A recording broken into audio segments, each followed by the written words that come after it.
Out of all the beliefs that Jehovah's Witnesses have, which one do you think is the most harmful? Seriously, beliefs are harmful. And they could harm people in ways that we don't even imagine. But I think out of all of them, it has nothing to do with the 1914 and the governing body and the 144,000 and the kingdom and all this stuff. None of that. I think the most dangerous belief that Jehovah's Witnesses have is the fact that they believe that they have time. The fact that they actually believe that they may never die. I mean, they used to preach millions now living will never die. All these people are dead already. They wouldn't say that now, but secretly they're hoping this is the end. This is the end of the end. We're at the very last day of the last day of the last days. Whatever that was. But that belief, that one belief that we have time, that we might never die, caused people to give up their life. And not in the sense that you're giving up or you're dying, but you're giving up your time. You're giving up all your plans for the future, who you want to become, what you want to achieve, everything for the future, for paradise. You believe that there will be time when God will give you everything that you desire. People were going to service and we're saying, oh, I want to live in a house like that. In the new system, that will be my house. I mean, come on, man. You really think that Jesus will come here and kill all these people so you can live in that person's house? That person earned the right to live in that house. You didn't. But we believe that if we just sacrifice ourselves, we sacrifice our time, our plans for the future, our career, maybe even family, because many people decided not to have a family. I mean, people decided, you know what, I'm just going to give my life to Jesus, my life to Jehovah, and I'm going to go preaching, and I'm never going to get married, never going to have kids, I'm going to serve in Bethel, whatever it was. And very often they wake up when they're 40 and 50 and they're like, what the hell? The new system's supposed to be here by now, and it's not. And I cannot go back in time. See, if you lose money, you can earn it again. You lose job, you can find another one. You lose friends, you can find new friends. But you can't go back in time. You can't. There is a moment when you're born, and there's a moment when you die, and there's a dash in between. And we thought that maybe there was a chance we will never die. Well, guess what? You will die. Thank you very much for the prep talk. No, it's true. We will all die. But it doesn't matter. What matters is what you do before you die. Because there is this dash line, and I don't know how far you are on your journey. But when you wake up, when you realize, you know what, there is no unlimited amount of time, you might get really angry. You might feel this injustice as, you know what, I gave up so much, I sacrificed so much. There's so much that I gave, and my life would have been so different if I knew that the whole thing about the paradise was wrong. This word paradise was just constantly so many talks. You do this right now, you will get it in paradise. No matter what problem is, you'll be in paradise. Your child is dying, but you were faithful. You did not give your child a blood transfusion. The child died. Don't worry, you will see them in paradise. The sacrifice didn't matter, no matter how big of a price they had to pay. The paradise and the fact that the time is unlimited, you really messed them up. You messed me up too. I was lucky enough to actually have a mother who was always telling me, you never serve with the idea that you will live forever, that you're not going to die. You have to think like you will. Because my grandma, she thought she'll never die, and she grew old and died. And my mom right now is in her 70s. And I'm in my 40s, and now my kids are growing up. And we never thought that would happen. But guess what? It does happen, and it will happen to all of us. We will all die. But it matters what we do before then. And we thought, you know what? If there is no paradise, if there is no life forever, then maybe there is no purpose of living. Well, the truth is the opposite. The truth is the opposite, because if you're in the middle of a desert and you're so thirsty and you're dying out of thirst, one bottle of water has enormous amount of value. Enormous. No gold, no silver, no coins, no cash. has any value, that one bottle of water, you know it's worth more than anything, because without it, you're going to die. But the moment I give you 10 bottles of water, then one already lost its value. If I give you 100 bottles of water, then one bottle is already at very little of no value. If I give you a huge lake, then one bottle of water has zero value. Can you see how something so precious, so valuable, can lose its value the moment we have unlimited amount of it? It's like with air. We don't appreciate air until we're lacking it. We don't appreciate water until we don't have enough of it. We will not appreciate our life and our time if we had unlimited time of our life. But if we have a fixed amount, we should cherish every moment. We should cherish every day. There's only so many tomorrows, and we don't know how many tomorrows we're going to have. We might think we're going to grow old and die, but we don't know. You have no idea. Neither do I. But that's what makes the life precious. When you know that this moment will never come back. And I should start living now, because there's only so many tomorrows. And so many things that I postpone for my future and this. You know what? Do it now. If not now, then when? If not you, then who? Don't wait. You spent enough time being a Jehovah's Witness. You spend enough time going door to door, preaching and teaching. Enough time of the assemblies and going to the Kingdom Hall and all the meetings. An average witness, 10 to 20 hours average they spend on the activities, the religious activities. And that's for an average JW, not pioneers or Bethel service people. I'm talking about average person. So guess what? Now that you don't have to do this anymore, every week you have additional 10 to 20 hours, depending on how religious you were and how many of their books and watchtowers you were preparing for. But you have the time now. What are you doing? What did you replace it with? What are you doing with it now? Are you becoming a better person, or are you focusing on what they stole from you to become a more bitter person?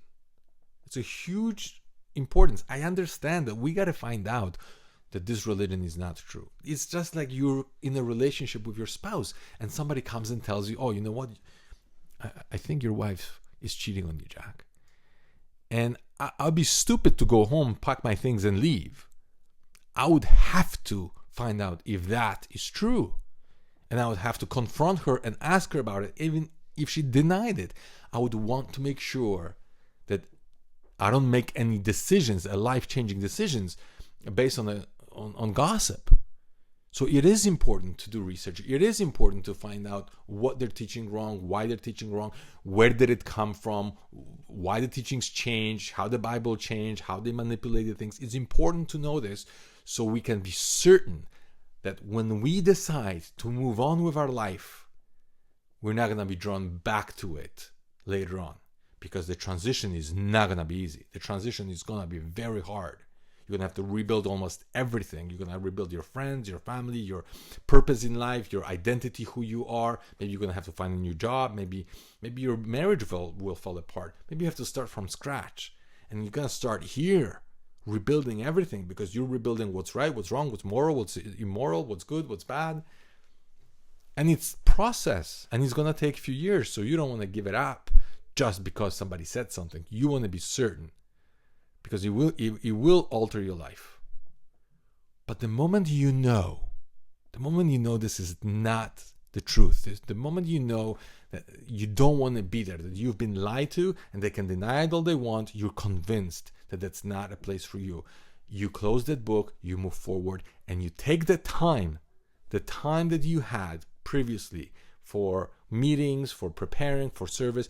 You lock that time and you focus on you. It's not a selfish thing. You must focus on you. You have to build yourself. You got to spend time with yourself. You got to start reading books. You got to start improving yourself. You got to rebuild your emotional state, your new beliefs, your new values. You got to become a totally different person. And it's not that you're becoming somebody else, you're becoming more of who you are, but you just got to peel off the layers that were given to you by that organization. You got to rip off a lot of old beliefs that are not serving you, replace them with new ones. You got to change your values. Things like obedience and loyalty that were top values for Jehovah's Witnesses, they got to go aside for a moment. And things like authenticity have to be there. Love has to be there, not law. And you got to change those values and figure out what's most important to you. But when you do this, in the process of doing this, you will realize how precious your life really is. There is no need for you to spend the rest of your life trying to figure it out how many mistakes the Watchtower has done and what they're doing right now that it's wrong. It's like after a divorce, you don't want to spend the rest of your life trying to figure out how many times your spouse was cheating on you and how many people they slept with and how many times they lied to you. At the beginning, that's important to know, but after a while, you're like, okay, forget it. It's not a place where I want to be. I'm done with it, and I move on. Even though we might give up the belief in paradise, there's one more belief that really slow down our process and progress, and that's a belief that there will be a savior. There will be somebody that will come and save us. And I know you know the story of a Circuit officer who was desperate, who didn't know what's going to happen to him because he had this bill, probably medical bill, and he couldn't possibly pay for it, and he didn't know what to do. So he prayed to Jehovah, please, I don't have the money to pay for it, and I have no choice. I don't know what to do. Please, I am your servant. I'll do whatever I got to do, but I rely on you to help me. And guess what? It was right after. Brothers came to his door with a whole bunch of groceries and a check. And an envelope with a check for the exact amount of money that he needed to pay that bill. How did that happen? Oh, Holy Spirit, God listened to his prayer. Of course. How many people actually made the same prayer? And guess what? Nobody came. I did, because I was desperate. And I was begging, Jehovah, please help me, please. And look outside the window and nobody's coming. There is no savior. Nobody will come and pay your bills. Nobody will take care of your life. You got to take care of your life. It's up to you now. And it's very empowering. It's hard to look at the mirror and say, you know what? It's up to you. And you're not going to blame somebody else. You're not going to sit there for the rest of your life saying, I'm a victim of Watchtower. That's not serving you. That's becoming bitter, not better. You got to sit and say, you know what? It's up to me. Okay, fine, I lost X amount of time because I believed that what they're teaching was right. Now I know it's not. Now I have time to focus on my life. And believe me, if you just spend half of the time that you spend on religious activities previously, you spend half of the time on building yourself, within a year, you're going to be a totally new person. Totally new person. Much more refined, much more intelligent, much more smarter than before, much more skillful before. If you just spend half of the time on building yourself. And when you do, then and only then you can start thinking about helping others. Because if you don't serve others with your example, then I don't care how much of a good advice you have, nobody will listen to you. Build yourself first so you can lead others with the example that they could possibly follow, because they want to look at you and I don't want you to have blind followers, but I want you to create a life that people see as success. People see as like, oh, this person was in the same position like I am right now, or worse, and look at them now. I mean, they have reasons to be proud because they worked on it and they earned the type of life that they have. They didn't slack off. They didn't blame anybody else. They didn't blame their religion. They didn't blame their parents. They didn't blame the government or the society or whatever. They just took charge of their life and they said, it's up to me. And I'm calling you to do the same thing. It's up to you. And you have to make tough decisions sometimes. And guess what? Sometimes in order to have a great life, you got to give up good things. You got to give up good things. When they're cutting off cancer from your body, they're not going to only cut off your cancer. They're going to cut off everything around it. Good tissue as well, just in case, to make sure that it doesn't spread. Sometimes you got to give up your leg because gangrene is spreading. And you're going to give up some good tissue too. And it's in your life, it's the same thing. There were some good things when you were a Jehovah's Witness. There were some people you loved and cared about, and they love and care about you. Of course, there were some activities. Maybe you loved those activities. Maybe you were playing volleyball or baseball or soccer or picnics, whatever it was, and you loved that. Going for coffee with the witnesses during service. Maybe you loved that association. I get it. It was a great tribe. Everybody thinks the same way. Everybody's supporting each other. Awesome. I'm not saying it was all bad. But what I'm saying is, if you cut yourself off from this, it has to be replaced with something better. Otherwise, you're going to become bitter. Just think about how much time you have left and don't waste it. There's no point. If you were divorced and you were for the rest of your life trying to figure it out with how many people your spouse was sleeping with, you would become a really bitter person.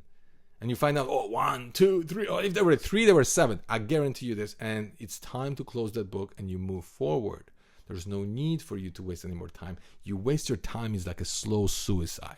That's right. Because you have a dash. You got a moment when you're born and a moment when you die, and you don't know how much time you have left. And all what matters, what's the most precious thing, it's time. And if you give up willingly your time on stupidity, then that will be your life. At the end of your life, you will look back, because you can't look forward anymore. You can't go back in time, and you will think, what was my life about?